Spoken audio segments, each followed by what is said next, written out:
Welcome back to another episode of Cinema Society Saturday on a Sunday. But that's because I was at a family gathering yesterday and I only had time to do this now. Now, I'm Gus from Askewed Reviews, and if you haven't heard of Cinema Society Saturday before, let me tell you a little bit more about it. This is where a bunch of us who love to create horror content have all come together, and then each week we are randomly given a theme, we partner up, and then give our partner a movie that fits within the theme. Now, the theme for this week will be familiar to those of you like me who experienced Y2K, as these are movies that are from the early 2000s, so anything from 2000 to 2009. And for this week, I ended up having two partners, and my first partner was DPRK. He's one of the newer members to our group, and if you haven't already started following him, definitely go and do so.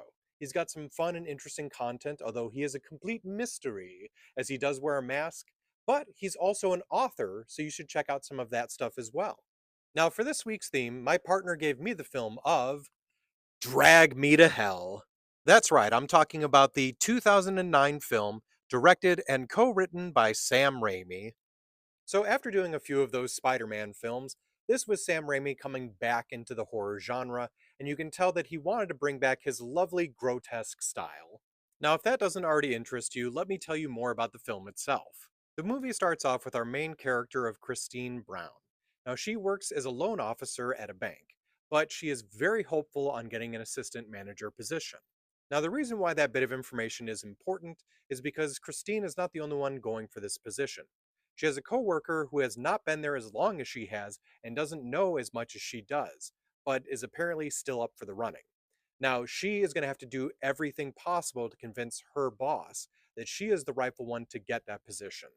Now, here's where things get complicated.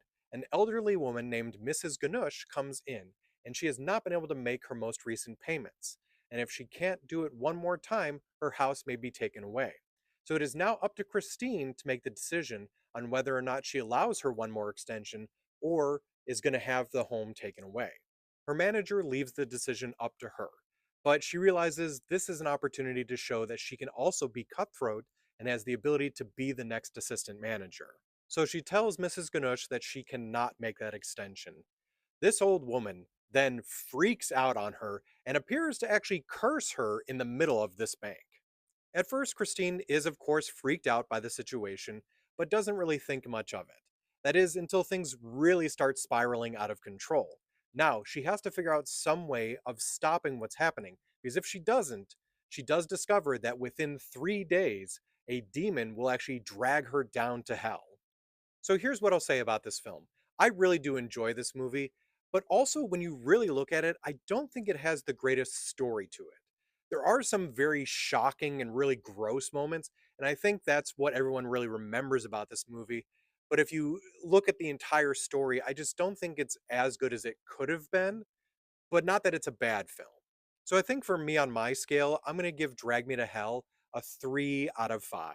Now, there have been rumors for a really long time of a potential sequel to this film, and in 2023, it sounded like they were actually really getting close to it happening, but they're still trying to figure out the specifics of the story. Now, if they are really trying to still nail this idea down, one idea I want to throw out there is I think you have to bring back the character of Clay, played by Justin Long, so that he can play sort of like a multiple years later and he's still looking into Christine's death and trying to figure out what he can do to bring her back out of hell. And I actually suggest that for two reasons. One, I love Justin Long, and two, this is one of the very few horror films where his character survives, so give him an opportunity to do something else. Now, if you'd like to check out this movie for yourself, it's currently streaming for free on Tubi. And then once more, I'm going to mention you should go and follow D as soon as you have an opportunity to do so, not just because of his content, but because you can check out the review for the film that I gave him, which was Dog Soldiers from 2002. I hope you enjoyed this episode of Cinema Society Saturday. And if you'd like to check out what everyone else did for their early 2000s reviews, all you have to do is look up the hashtag Cinema Society Saturday.